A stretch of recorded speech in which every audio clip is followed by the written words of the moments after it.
Sup guys, it's Menace Talks Arsenal here, repping the kit that we've not lost in. Okay, no. I saw people saying we haven't lost in this kit, but I was like, I swear we've lost at least one game in this kit. Just the one. And I was right, it was the Carabao Cup game against West Ham that we lost to this fucking kit. Other than that, we've not lost in this kit, I don't think. Anyway, let's talk about the Arsenal-Forest game. There's a lot of positives and there's a lot of negatives. Well, I'm going to say there's a lot, but I've got a notepad quite full. Well, it's not full. It is full. I'm waffling. My first point on my notepad here, Smith Rowe started. He finally fucking started. It's beautiful. And he was really good. He showed a good account of himself. He did so, that was a little bit rusty at times. I thought he did absolutely brilliant in the cameo he was given. He needs more minutes to show what he's capable of. But he actually slotted in really well. A great link-up play from him. It was beautiful. He came in and he slotted between the lines. And he helped rotate the attack passing-wise between Martinelli and him and Odegaard. And Rice and Jorginho. No, Jorginho wasn't on at the time, whatever. But he was really good in that left centre mid role. He was really good with the link-up play. He had one decent shot that wasn't too far off, to be fair. Other than, I didn't see anything majorly bad from his play at all. I thought he was quite good. You're going, if he was quite good, why didn't he play the full 90 minutes? It's because we opted for Kai Havertz for some height. Because Nottingham Forest, the fucking little creatures they are, just sat there in their own box for 90 minutes. At a couple seconds where they'd attack and they somehow scored one that I will get to later. But other than that, fucking Notts Forest were just sat in their own fucking box the whole time. Cowards. Cowards. Not like there's a bunch of other clubs that have done it as well, but it's fucking annoying. Which moves on to my next point. With them all sat back at the box, we were just constantly trying to create the perfect goal. The whole game, just trying to create the perfect goal. And there was like occasions where we'd finally learned. I think there was like 3 occasions maybe where we've gone, well, I think we should just shoot more. Because if they've got so many players in the box defending and we shoot more, there's more opportunity for them to make a mistake and it just bounce to the right player. Instead of constantly trying to make the perfect goal, we should shoot more, get more corners, which we're good at, and Nottingham Forest is really bad at defending on it. Looking at the stats, we should just shoot more. Because either they're going to make a mistake and we can capitalize from it, or they'll get unlucky and it'll bounce to one of our players. Or we get a corner, which we're more likely to score from because we're great at set pieces and they're bad at defending them. So sometimes, just fucking shoot. I'm watching some of these highlights. I'm just going, shoot there, shoot there, shoot there. If you shoot there, we can at least get a corner. Or something like that. Just fucking shoot.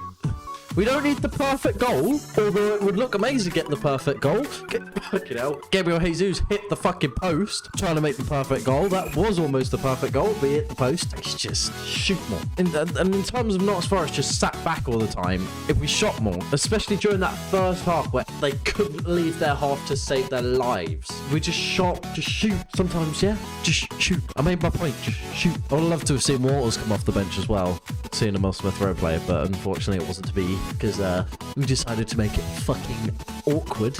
Like, in terms of that goal, I'm going to say this.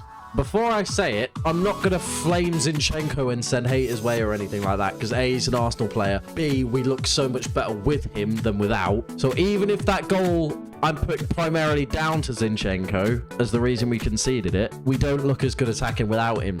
We can't drop him at the end of the day. Although Timber, I think, would be better in that position. Because the reason I'm saying it's primarily Zinchenko's fault is because when you look at that over-the-top through ball, everyone is in a line. Saliba, Gabriel, Ben White are all in a perfect line. And then Zinchenko is just slightly farther back, keeping him on side. If Zinchenko is more aware of his other defenders and sticking with the line, that guy is offside. But unfortunately, he's just out of position to the other 3 in the defensive line, and it was onside that led to a goal. On the other side, I'm primarily blaming Zinchenko, is he tracks him down and like the header's coming down to him and he doesn't contest it. He doesn't make it difficult for him. He sits back, gives him the free header, which is not what you want to see there. It's ridiculous. He should at least be pushing him off, making it hard for him. I know that you can blame Saliba a little bit for that goal as well. It's between those two, but it's primarily Zinchenko because Saliba doesn't come into the equation unless Zinchenko contests the header and doesn't make it as free. Because Saliba, at this point, he was brilliant the whole game.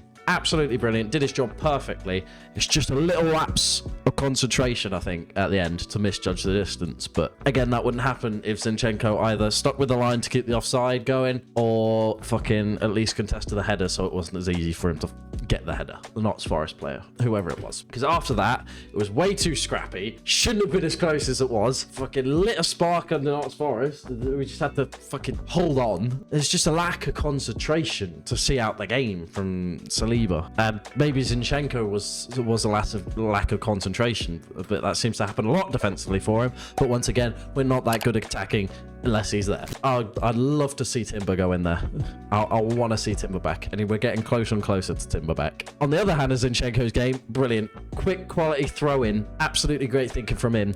Fuck knows how Gabriel Jesus scored that angle, because I've got written down on my notes here, I love Gabriel Jesus' creativity, but he has to be more clinical. How the fuck did he score that? Because I remember writing that, looking back over at the highlights, and he scored. From that angle, I was like, what? Like, I know he scored from beforehand before I was watching the highlights, but I was like, there's so many chances that he could have scored more. And then I write that down, I look up, and he scores that, and I'm like, what the fuck? It is what it is. It is what it is. In the end, though, it's a great win at a ground that we don't have the best record at, and I'm going to finish this off with the player ratings. Because at the moment, I've got Raya 7. He did a good job holding the ball at the end. What time wasting isn't very, good looking to look at, but at the end of the day, what are you going to do? You've got to see out a match. You've got to see out a match. Every club's going to do it. And he had 2 decent saves from that. He had a close range header, and another one that I can't remember off the top of my head, but that close range header could have gone in at any other time, although Ramsdale probably would have saved that as well, but it's still a decent save, and Raya's the one that made it. I've got White as an 8. He did his job defensively, and he had he was great quality on the overlap. However, his crosses did demand a bit more. I would like to have desired a lot more from his crosses, because there was one way he did I think it was the best overlap that I'd seen him do that game, and he gets down and he just crosses it into the middle when no one is. Everyone else is like at the far post. I think there was someone at the near post, and then everyone else was on the edge of the box, and he just crosses it into the center when no one is in between everyone. I thought that was a bit off, but other than that, he was top notch. Same with Saliba, standard day at the office for him. Some absolutely crucial interceptions as well to keep the aim in our favor, and just that lapse of concentration towards the end. Gabriel, great passing from him. He's a good quality player with the passing with his foot. I put him down as an 8. But you could probably give him a 9, because unlike Saliba, I can't think of any mistakes he made. It's like, I'll give him an 8.5. I've just noticed with my ratings, I've never given anyone a 10. I put Zinchenko as a 7, because he helped create a goal, but he also cost the goal, in my opinion. So it equals out. Everyone starts as a 6 for me, and so my ratings are probably quite high compared to other people's. But yeah, he helped us score a goal, and he caused one, so I can't give him anything more than a 7. Rice, I've given an 8, because again, another day at the box office for him. He was quality, best CDM we've had in years. There's not much more I can say about him. He did his job to the T, and that's all you want from him. That's a solid 8. If you do your job well, without any mistakes, you get a guaranteed 8 from me. To which I should put, that's a bit backwards, because that means I should have given Raya an 8, but goalkeeper's a bit different, especially Raya's case, because he didn't do much. Odegaard, he gets a solid 7.5. I didn't see any errors from him. He did his job, but the reason I'm not giving him an 8 is because we know he can perform better. There was a lot of occasions where he could have shot. He didn't make any mistakes, but there was a lot of situations where I think if Odegaard had just shot, it would have led to a better goal scoring opportunity. So that's why I've taken it down from an 8 to a 7.5, because sometimes it's just got to shoot. Smith Rowe, I give a 7.5 as well, because he did look a little bit rusty on the shooting area as well. He could have shot a lot of times, but didn't. But in terms of his positioning and his link-up play, quality. Thought he was great. Saka, I'll give an 8.5, because I'll definitely give Saka an 8.5, because he looked electric, fast and sharp. Got rid of the die, and he looked back to his best. He was quick, he was rapid, great acceleration, great placing, great positioning, great finish. All round, Saka, that's what's more what we want to see from you. A head eye is a curse, I swear. Martinelli, I want to give a 7 to. I don't think I really saw any errors from him, but you just didn't see him in the game as much. But again, that's because I think Martinelli is a great player in behind, but because obviously Notts Forest just sat at low block the whole time, he's not exactly ideal, unfortunately, for him, for exactly what I want from Martinelli and where he is, a good behind.